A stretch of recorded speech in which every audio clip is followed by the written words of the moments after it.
right now in various forms, not just in other parts of the world, but in the US. I've just started seeing some ads for this in like my social media feeds. AI therapy for as little as $1 a session. This is a current part of the mental health care landscape. And as I know we're going to talk about, it's in the interests of policymakers, insurance and other payers, and in many cases, of clients. Behavioral Health Integrations podcast strives to inspire the next generation of mental health and addiction specialists.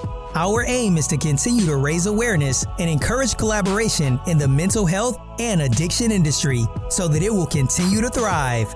There are numerous approaches to treating mental health and substance abuse issues. On this show, we take pleasure in showcasing the diversity of these approaches used to improve the lives of others. So without further ado, your host, Jacob Menig.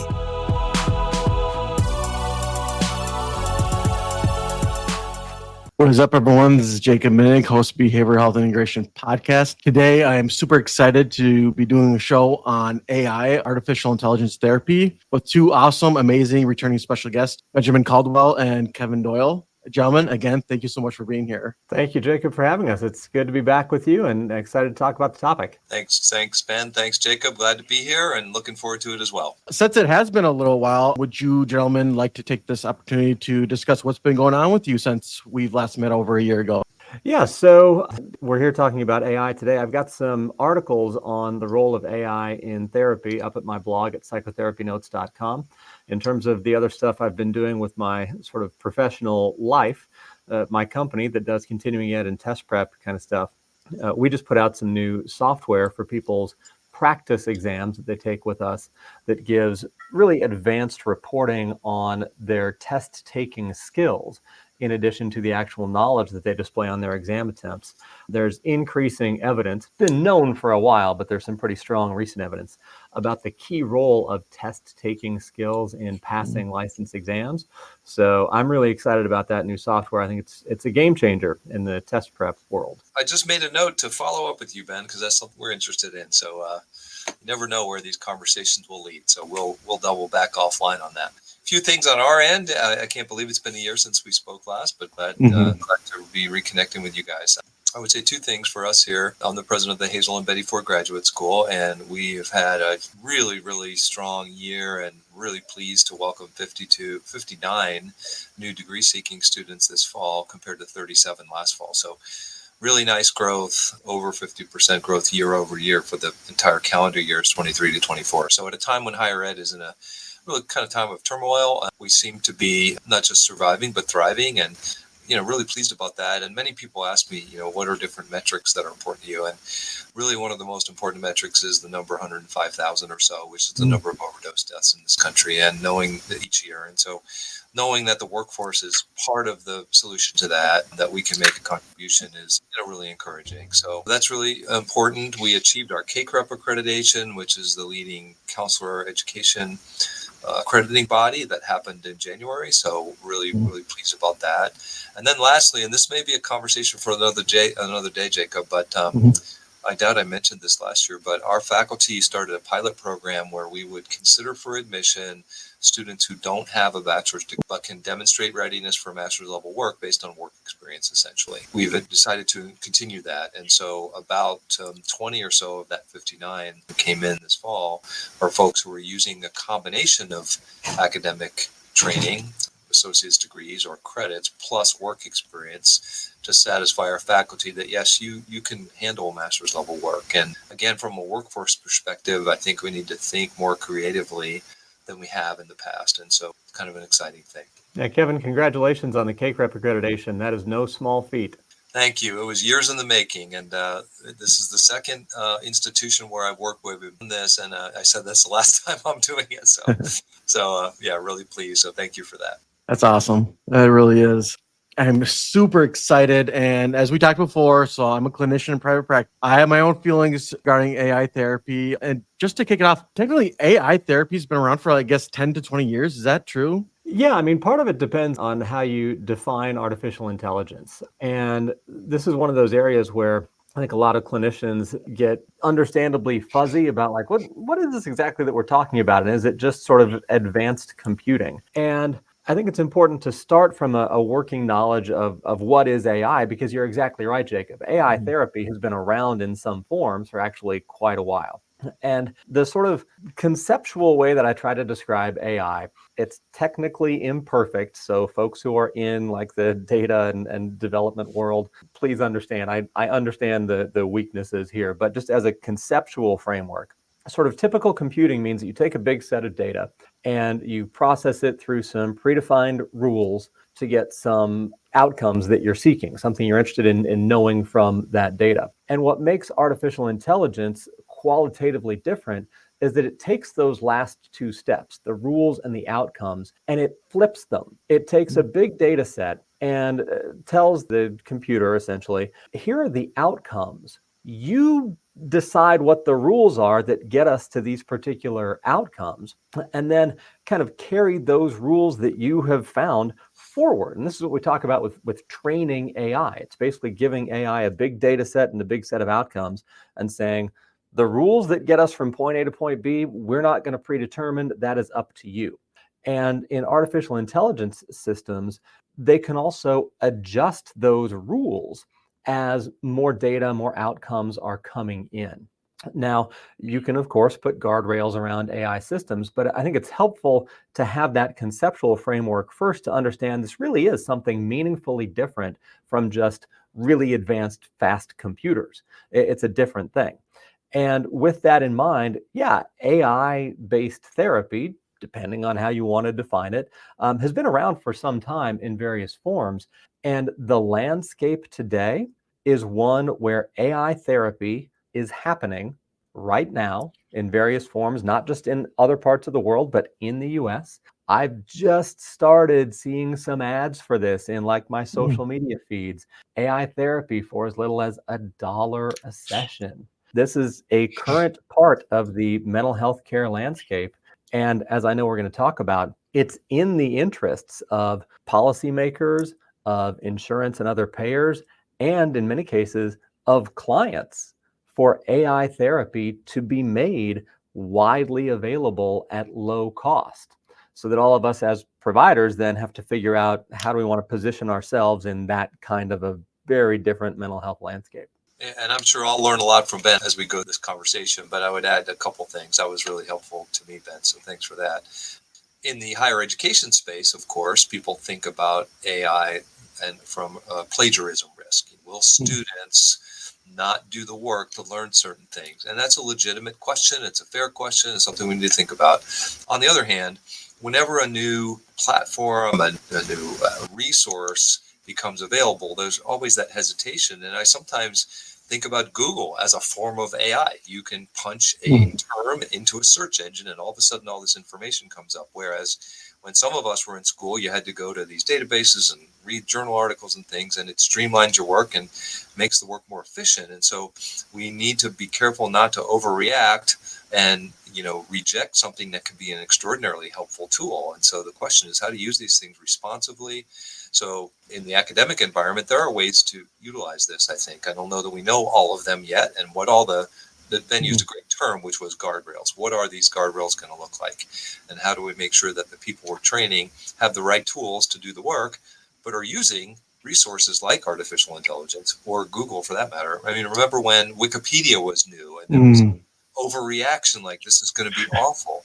Well, I use Wikipedia every so often when I just want a quick source of information about something. It's not the same as a peer-reviewed, journal article. But so I think we have to just, to me, openness to new technologies is the key attitude with which to approach this, and then finding out what are the right guardrails to protect people. For me as a therapist right now, so I have Zoom for my telehealth sessions, and they just started, I don't know, it's been maybe a few weeks with a new AI program where you click the AI button, and as you're talking to the client, and when the session's done, they give you a little progress report of like what you said, you and the client. Now, yes, you may look at this and be like, oh, great, time management, just copy and paste. Yes and no. Yes, you can kind of use it for like time management, but you actually have to look and read. And it does say that on the bottom, do not use this at 100% clarification, because not everything is said is true. And my God, that is true. Because when you actually read it, maybe 75% of it's true, but it's just totally misleading on what the clinician and client were actually saying to each other. So again, to all the clinicians out there, yes, you could use this, but again, be really careful about what you actually put in your notes, because AI does not catch everything, and it does not understand your expressions of what you're saying to the client, and it just misuses words. So again, be really careful of what you put on your notes if you are going to use AI system. So, well, I think that's a great point. When you look at the AI systems that therapists tend to be more familiar with right now, they're usually those systems that operate as kind of an administrative assistant, right? So they're helping with things like documentation. Last I looked, there were already more than a dozen different companies that are offering some form of an AI platform to draft your progress notes for you. Part of the challenge in this conversation is that not all of those systems work in the same way. They utilize different levels of protected health information. Some of them record sessions to generate that first draft of a progress note, others don't. So when we look at things like HIPAA compliance, just as an example, well, it's not going to be the same math for every one of those systems. But what they all do is they use AI in some form to generate a first draft of a progress note for you. And to your point, Jacob, yeah, you have to read that progress note diligently and make sure that it really does match what happened in your session. But a lot of these systems are going to continue to get smarter, to continue to learn from the corrections that therapists make to that first draft, so that the next time around, it's not a correction that you'll need to make. It's something that the system will do automatically. And that's kind of the idea with all these, is they get better over time. I talked not long ago with a pretty big employer in California, larger kind of mental health system, and they were preparing to move their entire system over to AI documentation. And as I was talking with one of the leaders there, she was explaining that, part of this was about the time savings. And that's always what I had heard as sort of the main selling point for these systems. If you get back 3 minutes from each progress note that, now takes you 5 minutes instead of 8. Well, over the course of a year, maybe you're doing 1,000 sessions. That's 3,000 minutes that you have saved. And if my math is right, I think that adds up to 50 hours. Like, you're getting a whole work week back in time you can move to other stuff. And that's huge for a lot of clinicians. But what was interesting was that for this employer, this system, they were saying that the big selling point for them wasn't so much the time savings, but the dollar savings that were going to result from the consistency and quality of the documentation. They, like a lot of other big employers for mental health systems, they struggle with getting human therapists to do documentation in a way that is timely, thorough, and will stand up to an audit from an payer. And so they have to deal with clawbacks from insurers and other payers every so often. And they looked into a whole bunch of different AI systems, and where they landed was they would more than make back what they spend on this AI documentation system in fewer clawbacks from insurers and other payers, because the documentation that is drafted by AI tends to be better and more consistent in its quality than the documentation from human therapists. And I find that just fascinating. Yeah, really interesting stuff. So two things that I would add. One is really, I think Ben touched on it, which is, what will the quality of the documentation be? Will it be as good as the human being? We have to remain open to the possibility that it might be better.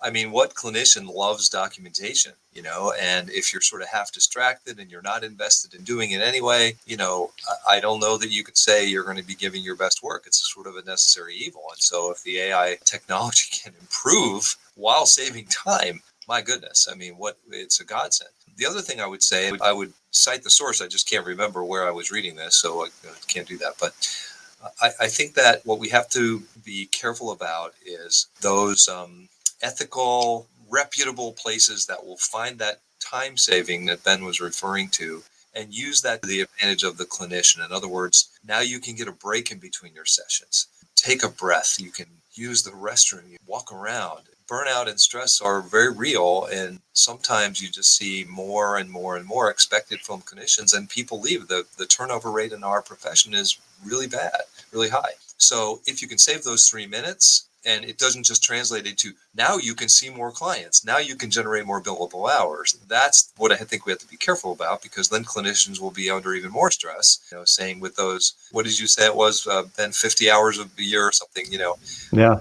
whatever that number is, don't translate that into that many more billable patient hours for the owner of the practice or for the company. So find some shared benefit that the provider can realize, but also the provider, the company, let's say, but also the clinician. Take a deep breath and say, I can have a few moments between sessions now to, so, and as I said, the reputable ethical places will do that. The profit motive only folks might say, great, more productivity, squeezing more juice out of the orange, And I'm sure we'll wind up seeing some mix of both of those. With any technology, and you alluded to this earlier, there's always the promise that comes with it and the potential for misuse. And we have some of these same conversations around any new emerging technology in the world around us. I remember when it was still controversial whether therapists should be allowed to or able to email their clients, as cell phones were really taking off in sort of being commonplace among the general population. We had conversations about, well, what about privacy on cell phone conversations with clients? And there is, I think, a very good, healthy back and forth about we want to be able to utilize this technology in a way that does not increase risk to clients. And some of that discussion is happening now around AI. I think part of my concern with AI is that we're having these conversations around documentation, as we should, when AI therapy is already out there. And I wonder whether the professional organizations, the ones who are setting ethical standards here, as well as policymakers who are setting legal standards, I wonder whether we're going to be playing catch up in a very rapidly approaching time when AI therapy is commonplace. And I would say I don't wonder about that. I know that we will be playing catch up. Not that I'm the know-it-all, but you're asking the right question, Ben. And so, in the world, some of the worlds that I live in, accrediting bodies, well, accreditation standards tend to have a lag time of several years between, they're still dealing with Facebook. What do we do about that? So the standards of practice, the codes of ethics of the major professional associations are usually several years behind what we're really dealing with. And so most practitioners, whether it be marriage and family therapists, counselors, psychologists, social workers, look to their codes of ethics for guidance and say it's not there. There's not much in AI related to AI. American Counseling Association's Code of Ethics is now nearly 10 years old. There's some stuff about social media, but my recollection is there's certainly nothing that uses the phrase artificial intelligence. And so there is going to be a delay in accreditation standards, codes of ethics, in the training environment that I live in, the education environment. There's not much guidance about what our curricula are expected to reflect around these kinds of things. It just takes years. And so to Ben's point, we know there will be a delay. And so then clinicians are sort of on their own to try and figure this stuff out. So we do a disservice because of that. But these bodies are unwieldy in staying current. And they get current, but when we have this conversation 5 years from now, we'll say, remember that talk we had about AI 5 years ago? It's all out of date, And as Ben said, we were talking about documentation, but what about the therapy itself being delivered by artificial intelligence as opposed to a human, which is such a strange thought, but that's where it seems to be headed. Well, just to illustrate your point, Kevin, so we all, the world of mental health care turned on a dime in March of 2020, right? When COVID hit, we moved almost all of what had been in-person care online. And we actually did it remarkably well. There's research coming out to this day about how well we did with what researchers call conversion rates, moving people from that in-person environment to online. And there wasn't, to the best of my knowledge, any kind of a spike in like malpractice lawsuits or licensing board complaints related to that transition. We actually made that transition pretty effectively and by all appearances, pretty responsibly. And more than 3 years later, in July of 2023, this new requirement takes effect in California that all licensed providers and any folks entering into the mental health professions, at least at the master's level, need to take 3 hours of training in telehealth-based care. And, I'm a provider who delivers that training, and I want to make it really worthwhile to people. But always at the beginning, I say, let's just have a collective laugh at the fact that this is now a training requirement for a thing that we have all been doing pretty darn responsibly for, now it's mid to late 2024, for more than 4 years. And so to come back now and say, well, let's just make sure that you know what the rules are. I think we did. I think we were good on that. If I could use one more example, Jacob, and cut me off anyway. Cut me off if you have other questions you won't get to. But one example that comes to mind for me is concurrent documentation. When that became a thing, we all said, you mean the person's going to be doing their note taking or record keeping during the session? That's going to be awful, And I was probably one of those who said that. And I recently had a medical appointment where the physician was doing that. He, in this case was was fully attentive to me, was pulling up charts on his computer screen to show me, here's what I'm talking about. And he was using this technology very respectfully, very appropriately. He was not staring at his screen the whole time, ignoring me. Point being that with anything, the learning curve kicks in and we get better at these things. And I felt like it was an extraordinarily valuable session because I got to visually see some of the things that he was trying to explain. He was documenting in real time. So of course he didn't have to remember at the end of his workday, was that guy that I'd said this to? It was all done concurrently.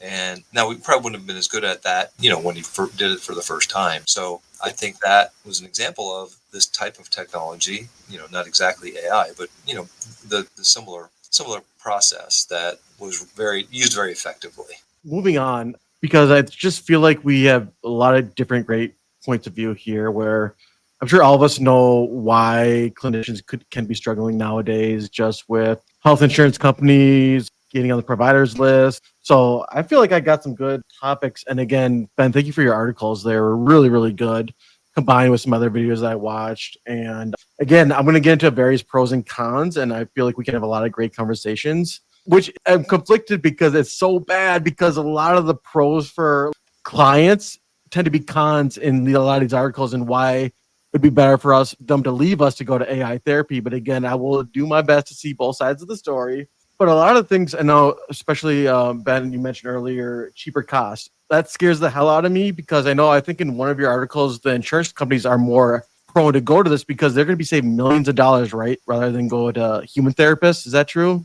Oh, absolutely. Yeah. So just as a kind of parallel example, there's a company called Hippocratic AI. They offer hospitals and other large healthcare systems the services of their AI nurses to do some sort of common tasks that nurses do, like instructing patients on how to do an injection, for example. And they have gone to these hospitals and other big systems and offered the services of their AI nurses for $9 an hour. And they've got some research suggesting that the AI nurses, in a lot of contexts, do their jobs just as well as human nurses. And if you're a hospital or another kind of big healthcare system, that's awfully appealing. There was even one kind of sales deck that Hippocratic had that they took offline after they got some negative media attention for it. But they were directly comparing their $9 an hour AI nurses with $90 an hour human nurses. And you can think about the similar kind of comparison for psychotherapists, right? If you take a human psychotherapist that is maybe under an insurance contract that's paying them $90 a session, you can replace that provider with an AI therapist who costs maybe 1/10 of that. Well, even if making AI available were to mean that a lot more people start accessing mental health care through the AI system, that still would represent a huge overall cost savings for the insurer. And while, of course, it's easy to demonize insurance companies and say, well, they're all about the money, and so, of course, they're going to like this. I also like to point out another big benefit for insurers, which is not so much their fault. There simply aren't enough mental health providers. We know that we have a huge shortage of mental health providers in the US, and insurance companies really struggle with this. They simply can't get enough providers into their networks to meet the needs that exist today. And some of that you can argue is about insurance reimbursement rates and other shenanigans, and that's fine. And I tend to agree that that is part of the problem. But there just simply aren't enough of us. There are not enough providers. And if you're an insurance company and you're struggling with this concept that regulators call network adequacy, you don't have enough therapists to meet the need in your system. Well, AI suddenly looks like the magical solution to this problem. California has fined insurers many millions of dollars over the years over network adequacy and timeliness of service concerns. And if I'm an insurance company and I see this AI system, that even if I don't look at it as a replacement for a human therapist, but as more of like a stopgap, a way to send people for a little bit of extra support, either between sessions or until they can get connected with a human therapist, some of those people are not going to wind up accessing human therapists in the network. They're going to find the AI to be good enough to give them the support that they need to get through whatever's happening at the moment. That can very, very quickly solve my network adequacy headaches. Now, there are other solutions to network adequacy and the provider shortage in general. I am a big proponent of the idea that what we really ought to be looking at is getting rid of clinical exams for licensure, because there are a lot of people in clinical exam purgatory who meet all the other requirements for licensure, aside from this clinical exam that proves nothing and has wildly disparate outcomes on the basis of race and ethnicity. Separate conversation, but it's just to say there are other solutions to the network adequacy problem other than AI. But if I'm an insurance company, I'm looking very favorably on AI. And similarly for policymakers, they also are concerned that there aren't enough therapists to meet the need. They want to be able to say, look, we've solved this problem by getting more people connected with mental health services. AI looks like a not perfect, but good enough solution. I'm really with you on the clinical exams question, Ben. And as you said, maybe that's a year from now, our third conversation. But I would love that. We're just there's a book. I don't know if either of you have heard about this or any of the listeners to the podcast have, that has really kind of taken the higher ed world by storm. And it's called Whatever It Is, I'm Against It. And it speaks to the resistance to change. And higher ed has it more than almost anywhere else. But, to Ben's point, and that's really what we're talking about today, is resistance to change, even if change is better. What do you mean we won't have licensing exams? Well, Ben, you could probably speak to this more than I can, but I know that many of the licensing exams that I took really valued memorization. That happens to be something that I'm good at, but that doesn't make me a good clinician, especially now when you can look anything up right at your fingertips. Like physicians, it's good for them, I'm sure, to know that a certain drug interacts with another drug. But there are hundreds and hundreds of drugs. You can't know all the drug interactions. So you put it into your computer or the app or whatever, and it kicks it out, and you get the right answer rather than what you think is right. All these things are examples of change that is either coming or is already here, and there's still resistance because of the fear of the unknown and these vague exceptions. But what if, and ignoring all of the things. I sense maybe from you, Jacob, do worry about what does the human bring to this interaction as a counselor or therapist, and how will we replicate that. But ultimately, and payers have a lot to say about it, as Ben was talking about network adequacy. But ultimately, I would hope that the individual patient or client have some choice, some freedom to say, just like people now are choosing in-person versus telehealth, there are some folks who really want in-person, and hopefully the payer will remain open to that. And that's where I think adequacy is one word, but advocacy is another. And so, what does your payer approve, and will there still be options for in-person therapy for people who just really want to do that? And some of that's going to be correlated with age. I would think that older patients and clients would just prefer to be with I may be wrong, but I would think that you might see that. Whereas younger people, the other part of this is access, and Ben alluded to this earlier. If we're able to see people who otherwise wouldn't have been seen, we have an ethical responsibility to be open to that. Yeah, absolutely. And to your point about the possibility of preferences going in different directions, I certainly see that in that you've got younger folks who are generally a little more comfortable with technology, might be more willing to talk with an AI therapist. I think we're all in agreement that in-person therapy, it's not like that's going to go away. There are too many people who believe very strongly, as I do, in the importance and the healing Hmm. power of that human to human connection. And some of the criticism of AI therapy is that an AI therapist cannot act as a moral agent. It doesn't have the same centeredness that human therapists do. And those are all legitimate criticisms that will keep people coming to in person therapy. At the same time, I think a lot of us as clinicians sort of dismiss the potential benefits to clients of AI therapy because we have so much invested in the healing power of the human relationship. And while I would be first in line to shout from the rooftops, it's not the same. AI therapy is not, and I think cannot be, the same as a human therapeutic relationship. I Hmm. think we risk underestimating the number of clients for whom it'll be close enough. We don't have great research on this yet, but there was one study came out of Turkey a couple of years ago looking at people's preferences related to AI-based therapy versus human-based therapy. And more than half of the people in the study said that they would prefer meeting with an AI therapist over a human one. And that group of people who preferred the AI therapist, there was even a subset in there of people who trusted human therapists more than AI when it came to data privacy and still would rather Hmm. meet with the AI therapist anyway. Because there are advantages to the client that go beyond just cost. There's immediacy of access, the idea that an AI Yes. therapist will be on demand 24/7, Yeah. never tired, never bothered that you want an appointment right then. They will perfectly remember everything that you ever told them. And perhaps most importantly to the client, an AI therapist is incapable of judging you.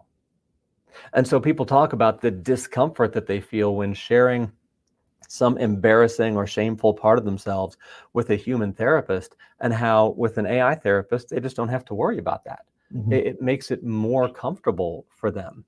I think we as human therapists, for as much as we approach clients in this non judgmental, very accepting kind of stance, clients don't always know that or trust that going in. And it's easy for us to assume that clients just know that. Like, of course you're going to be accepted here. Of course I'm going to take you as you are. And it's my role, my Hmm. job to be on your side. But for a client who doesn't know that coming in, and they have to decide between a human therapist who's not always available and is much more expensive versus an AI therapist who it's not going to be the same, might not be as good, but is always available, lower cost, and incapable of judging you, man, that AI therapist starts to look pretty good. Hmm. That's extraordinarily compelling, Ben. And I hadn't thought of all of those things, especially the judgmental part of it, because I think of all the things that I've heard clients and patients say over the years, and working specifically in substance use, this is really profound or prominent. Um, the fear of being judged is really high up there among the concerns that people have, and the hesitation. It may take months or years before somebody feels comfortable revealing a certain thing because of that fear.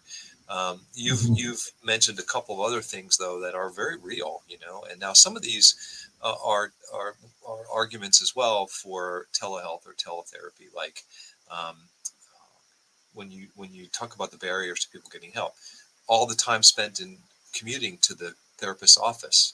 Now telehealth solves that too. So, let's say it's half hour each way, parking, costs associated with Hmm. all of those things. Those are very real things that people say, well, where's your office and where am I going to park and all that weather, you know.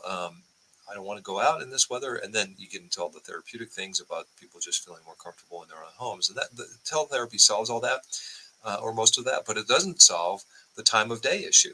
and time zone stuff. So I know. I mean, I've looked at schedules for day treatment programs. Well, people with substance use issues, most of whom are employed, you can't find an outpatient treatment program that has weekend hours. Well, that's when they do an overrepresentation of their drinking and using, but they're not open on Saturdays or Sundays, whereas your AI, therapy could be. So very, very practical, simple things like that, which we can't solve. And Ben, you were right to say, well, we actually could solve them because COVID showed us we can. So we sort of choose not to, because good luck finding a workforce that wants to work, every Saturday. But Exactly. but One of the companies that's doing AI therapy is a company called Woebot, Woebot Health. And in the materials that they have published, and just to be clear, not an endorsement, I have no ties to the company or anything like that, but in the materials that they have published, they mention that the usage of their platform tends to spike between 8 p.m. and 11 p.m. And that's the time of day when people might have the most acute need to speak with a therapist and the greatest difficulty in accessing a human therapist. And as therapists, we're shunned for seeing people at that time because there are boundary issues. You never see a client past 6. It's very inappropriate of you. Don't ever do it. But that just proves that's not always the case. And if you did, your practice would be booming. Yeah. So, yeah. I actually, here in LA, I knew a therapist a few years ago who her practice hours were from like 11 p.m. to 7 a.m. because she knew that there were people who did shift work who needed care and really could not get it anyplace else. And I'll tell you, she had a very, very successful practice doing that because there is so much need at that time and such difficulty accessing care. And AI promises to remove that very critical barrier. The expression I'm not judging her. It's just I don't know what to feel because I grew up in this field saying that's big no. You're going to get kicked out of the field. That's inappropriate. You're going to get a bad reputation. You never talk to a client at 1 a.m. or 11 o'clock at night. So I don't agree with that, but now you're obviously I'm learning that's not a bad thing. In a sense. Well, and in this particular case, this was somebody who was not, her practice wasn't built on those clients who are out partying at 1 a.m. Her practice was built on those clients who work at 1, like that's their work day, or that was the only time that they had available because they were traveling. And then, of course, there's all the state line stuff that AI also promises to fix because it's regulated at the federal level. But people who, that was just the nature of their lives, that they tended to be up doing their lives in what is, for most of us, the middle of the night.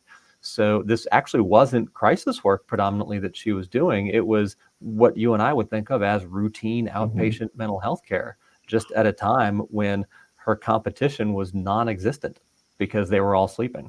That's such smart business. I grew up in an era where halfway houses were a big part of the substance use landscape, and they still to some degree are, but many of them had models where the residents would wake up in the morning and their expectation was you're out of the house from 8 to 5 working. Well, the old 9 to 5 workforce, is what you're alluding to, Ben, is a thing of the past. And in fact, for someone with a substance use disorder who may not have a great education, they're going to be getting evening shift work, overnight shift work. The 9 to 5s are for the people with, graduate degrees, and those are the choice shifts. And so to have them be out of the house during the day, but their work was on a completely different schedule, is just really out of touch. And so it's just it's not that long ago where businesses, stores were not open 24/7. All of that has changed. So that person you're describing, Ben, what a brilliant business person. My goodness. And yet you're right, Jacob. There, you could see someone filing a complaint to a licensing board, which I hope would be dismissed. I could definitely. We're so over policed in this field. I could actually definitely see that. I could definitely see it in Minnesota, anyways. I'm not sure what it's like in other states, but definitely. Again, it's just the way I grew up in this field. I know we're kind of like this. If you want to use the word petty, yeah, Yeah, we are very petty. Well, you could put a lot of that too yeah. under, as Kevin was saying earlier, kind of resistance to change and resistance to the adoption of new technologies and new frameworks. And I don't get me wrong, I think that part of that is healthy, but certainly when you take an idea, I like the title of that book. I got to look into that. Whatever it is, I'm against it. You take a framework like that, and it slows down our ability to help clients in ways that the clients would really like and appreciate and also benefit from. In the sort of training world, there are companies that I could go to right now, and I could go into a studio and they will do voice capture, motion capture. They'll do some 3D modeling to capture how I do different facial expressions, and they can create an avatar of me. It's me, my voice, my expressions, my movement, and then I can give it a script to have the avatar read, and I could use that as like my video training, and it would look and feel like me to the audience, and it would never require a second take. Now, I see that in the training world. It's obviously a very short walk to put that into the therapy world, where the words are being generated by AI, but the expressions, the face, the movement, that all looks like a real therapist. I or some version of me could theoretically be practicing with 100 clients at the same time within this kind of a framework. Well, And Jacob's so, sorry, go ahead. Jacob's got the avatar right on our screen. It's going to be that Yeah. avatar we're looking at right now. Sorry, I didn't mean to interrupt you, Ben, but I was just chuckling as you said that we're already looking at it. But at the same time, I hadn't even thought about that. Wow. Well, and I also want to bring this up because I don't want to get too far off topic. We're talking about therapists and AI. Could professors at colleges be replaced just for AI? Like you just said, a lesson plan, facial structure. Well, and you can do that right now today, and you'll know. Somebody taking a course with an avatar like that would know within a couple of minutes, oh, this is AI. This isn't quite real. Because the technology, even though it's in wide utilization, companies like Wobot and Wyza and a bunch of others, they've done millions of sessions of therapy already. This is something that exists right now today. And looking at the videos in the training world, you might say, well, it's not quite realistic. It's not quite human enough. It's very much in that uncanny valley stage of development. And I think back to, you remember that movie Polar Express with Tom Hanks?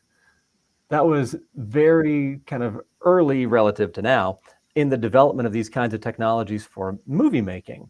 And people talked about the Tom Hanks character in Polar Express and the other characters as well as being sort of wooden and real enough to be creepy, but not quite real enough to be mistaken for human beings. And I still like that movie. My family watches it to this day, and we like it around the holidays each year. But it was a stage of development of that kind of technology. And I think for a lot of therapists today looking at AI therapy, they see AI therapy as that. They see it as in the uncanny valley, very clearly not human. And I think a lot of therapists then dismiss it as, well, I don't need to really worry about it. It's too far off in the future.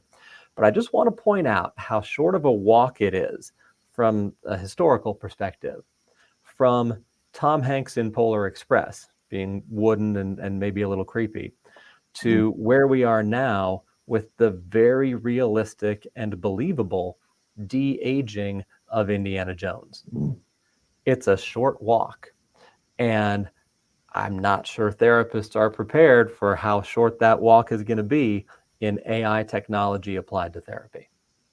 That's great stuff. That's the crazy thing. I still have so much more ideas to get into, but however, I know we're kind of running out of time. I so badly want to do a part 2, but as we close things off, I guess if you gentlemen want to give out your contact information, just in case any of my audience members want to get a hold of you, send you a message, that'd be great. And Kevin, go ahead. Sure. Well, I would refer people to the website for our school, hazeldenbetty4.edu. My contact directly, Doyle at hazeldenbetty4.edu is the easiest way to reach me. And for me, my company's website is highpass, HIGHPASS.com. That's where you can find our CE stuff, our training stuff, exam prep, that kind of thing. And the articles that Jacob, you were so kind to mention earlier, articles that I have written on AI are up at my blog, which is at psychotherapynotes.com. That's awesome. And I will make sure all the information that will be on my show notes. So it'll be one click away. Again, gentlemen, it's always a great pleasure having you on the show. It was awesome. Thank you, Always fun to Jacob. be Thank here. you, Kevin. Always good to talk to you both. Likewise. I again want to thank Kevin and Benjamin for being awesome and amazing special guests on my show. I just want to thank all of my listeners for your support. And just to inform everyone that the information expressed in this episode was not meant to be taken as therapeutic advice.